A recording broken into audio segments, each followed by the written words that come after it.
So today we're doing chovos halevovos. Rabbeinu bacheya ibn pekuda. And starting with the fact that this chapter is, so that this gate, 9th treatise, is on abstinence. And I put 3 chapters together, but we'll see what we cover today. It's a lot for one day. We'll see. Abstinence bridles our inner lusts and it's to refrain from something that one has the ability and the opportunity for, due to a reason which obligates this. So the abstainer is one who has the power but does not use it.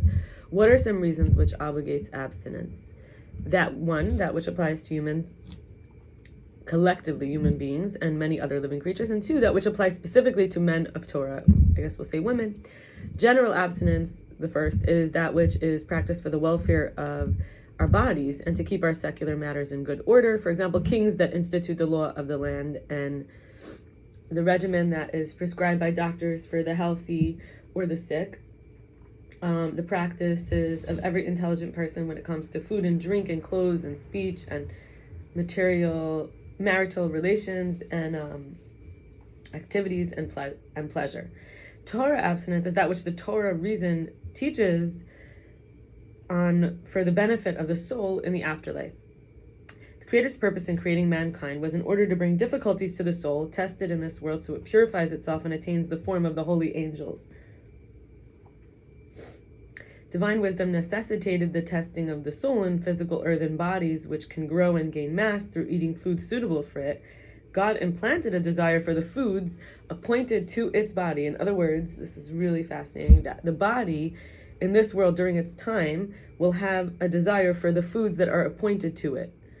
And the longing for marital relations is the same. It will long for the marital relations that are appointed to it, so that a human will procreate another individual to take his place. The reward for these functions is pleasure. The inclinations and drives for furthering the body's welfare, but when the inclination predominates over the understanding and the soul is drawn to it, excess brings detriment and destruction to the body. This is a measure of abstinence from pleasure and relaxation that's necessary so that our tendencies will be balanced and our affairs proper in the world in praiseworthiness.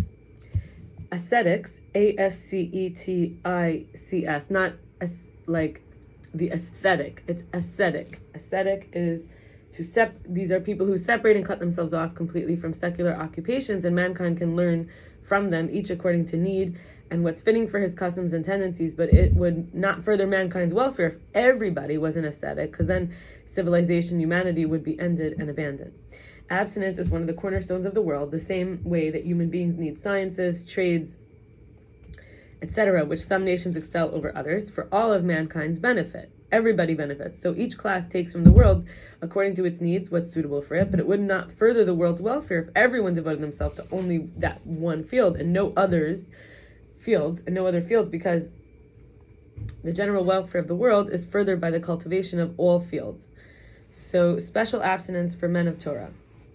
Opinions include: one is a renunciation of all that distracts the person from God. Another opinion is to actually be disgusted by vanities of this world and therefore curtailing desires. 3, tranquility of the soul and curbing its tendency for idle imagination. 4, trusting in God. 5, limiting oneself to wear only basic clothing of whatever material and eat only enough to survive and push off one's hunger and abhor all else. 6, abandoning love of company of human beings to love solitude. 7, gratitude for the good and bearing difficulty patiently. 8, this is the book's preferred definition: denying oneself all leisures and pleasures of the body except what nature requires and he can't live without, removing all else from his mind. The aim of the Torah: make understanding rule and prevail over all the lusts. The beginning of all sin is when the lusts overpower our understanding, because 1, turn away from Torah. 2, then the evil inclination entices us to abandon cultivating the world of their salvation. 3, turning away from the forefathers' path, who limited to what is necessary in the necessary amounts, contented with what's sufficient for their livelihood. The evil inclination makes hoarding and increasing worldly possessions seem beautiful, and indulgence in worldly pleasures seem desirable. And that pride is in owning stuff, forcing them to be tossed by the waves, blocking their ears, shutting their eyes. These are real people. They occupy themselves in indulging pleasure and at all opportunities as if that's their Torah, their religion, till they're led astray from God, including those who have been denied the pleasure but have their minds set on it. Their soul is longing, living for it, heartily pursuing it day and night, even if they don't have it. All these people are drowning, each in his matter, cut off, weary from ever reaching any good outcome. They're losing in their business trade. They have bad choice. They have a diminished soul. They're foolish in their exchange. This is the incessant call of habit over. This is the incessant call that becomes a habit, which overpowers them. They exert pridefully in business, but they keep losing. They never cease to be mentally distracted from the vanities that result and entrenched in their heart, never-ending desires, embroiled in the world, distanced from light, engulfed by darkness, the world growing on them and striving for its improvement, over-embellished in their eyes, as they ingrain themselves in it to the destruction of their understanding, till evil was considered to be good, and straying to be like it's right, as if it's a statute or a moral outlook. They even took this way. And then